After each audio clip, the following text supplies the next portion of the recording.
Super unofficial. Okay. Hey. So, Jonathan, what is the gist of your presentation here? I don't know. It's it's about games that I like as a game designer, which tends to be a little bit different kind of thing than players like, and I'm going to try to explain why I like them, like why they're good and why they're worth people's time. And I'm going to play some of them, hopefully not too badly, because it's hard to play in front of a giant auditorium of people, and we'll see what happens. Awesome. What are some of the games? I just move my hands a lot.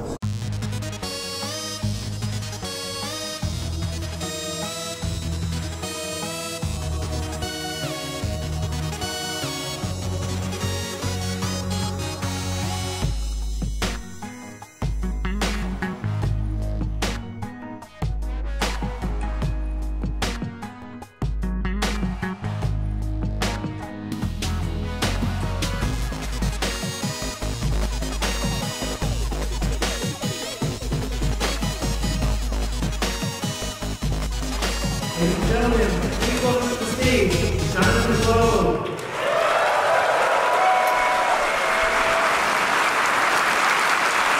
Thanks for having me. Thanks to the Penny Arcade guys for inviting me. I want to play some games that I like. And I want to explain to you why I like them, because some of them seem kind of weird and they're the kind of games that people are like, oh, why would you play that? Hopefully, if I do a good job, I'll at least communicate a little bit of why this stuff is cool. This is what people call a masochore platformer, which I guess is a game where you have to be kind of masochistic to play it. It's called 1001 Spikes. And you look at it and it's like, oh my God, what's going on here? There's this giant field of spikes. What the hell do I do? Here's sort of a diagrammatic view of all the ideas that are on the level, right?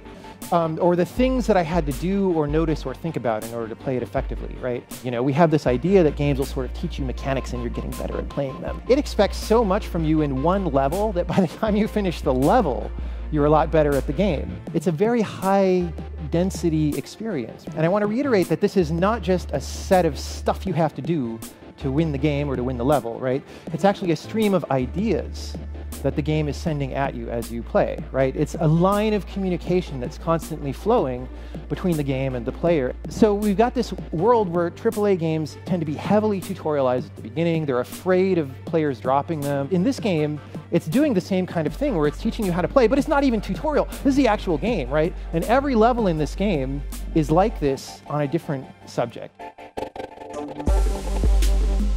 Hi, I'm Brett Taylor. My game is called LINELIGHT. The majority of LINELIGHT, the joy is discovering the mechanics. It's learning how they work, and that's what makes the game fun. Like the entire game itself, like somebody asked me, how long is the tutorial? My response is sort of like, well, the whole game is basically a tutorial. It's like, it doesn't, it's the whole experience. Because that's where that's where the beauty is. I feel like John Blow, I don't know of anybody else who's as critical as he is about the design of puzzle games. And about what they can do, and just about the cleanness of them and the elegance of them. But I emailed him a couple weeks ago with my game, a build of my game, and he just got back to me actually on Friday night, which was 2 nights ago. It was a very short email. I finally got around to trying your game. I've been busy, but it was the first build you sent, not the updated one. I sent him 2 builds. I like it so far. That was it. That was the entire thing. I like the way that he thinks, and I like the way that he designs puzzles, and I really respect that. All games have this kind of line of communication, but some games focus on it more or use it in a higher density way. And just a few months ago, we made this game, The Witness, and this game, when we started showing videos of it, it looked really weird to the world at large. It's like, why would anyone play a game like that for hours? It looks stupid. It looks like a trivial game, right?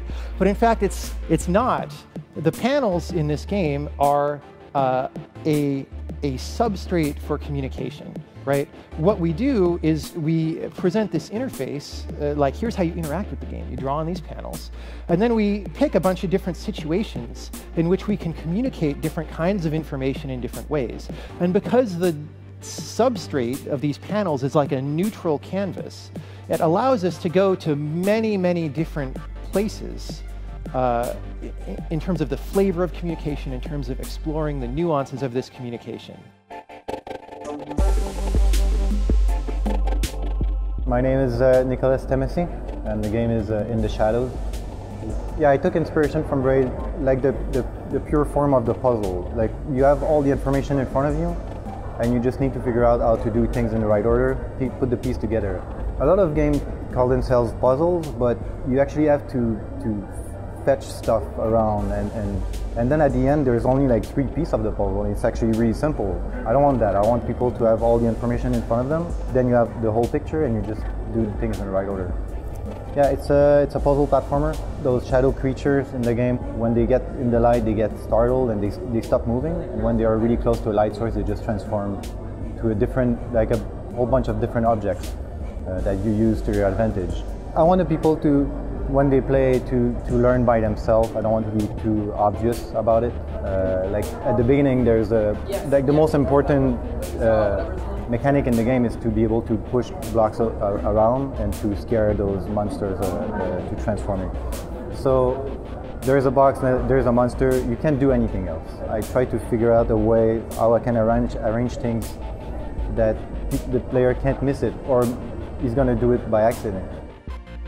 Third thing I'm going to show is this game called Starseed Pilgrim, and I'm not going to say that much about it before I start it up because it's a mysterious game. It's just letting me try to figure out what happens based only on visual cues. So I could try doing this, like to break those blocks, I bump into them, so I can try bumping into this thing below me, and I float up and I'm in like another white void. And now there's a star down there at the bottom, and I'm starting to see these particles of the black void, and I'm like, well, what's going on? But here it gives me one more hint. It says you can press space, so I press space, and now there's a pink dot. And that's what playing this game is. It's this cycle of having a question and trying something and sort of maybe getting an answer back from the game about what happens when you do that. And in this way, we're sort of learning the system of the game without being tutorialized beyond these few hints. My name is JEROEN with WIMMERS, and I'm working on circles. People really like it. I just say to them, like, go discover it. I'm not gonna say anymore. And some people are into that right away. Some people are a bit scared. But in the end, they always get comfortable, they get the mechanics, and yeah, they just really love exploring and discovering what happens. So I started with the concept about 2 years ago. It's an abstract puzzle game where you discover it as you go.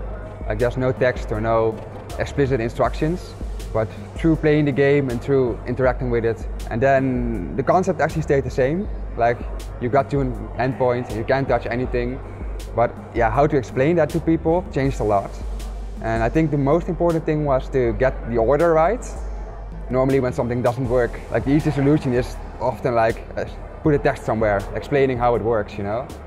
But often it's just a problem in the game itself, like in the flow of the game or in just feedback that isn't right or something that people aren't looking at or not seeing.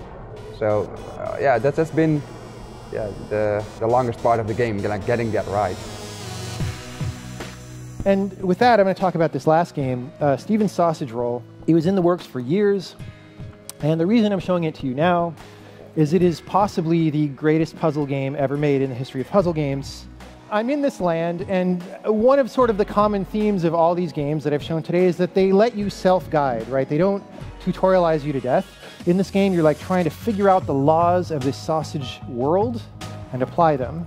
But you're also perceiving the ideas behind the structures of the levels. It's a very high-density experience that's 100% pure, right?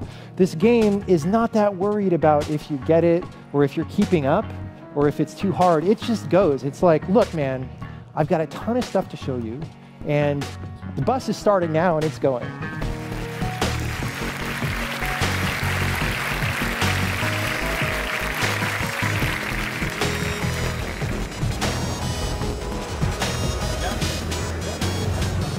It's so dark in here.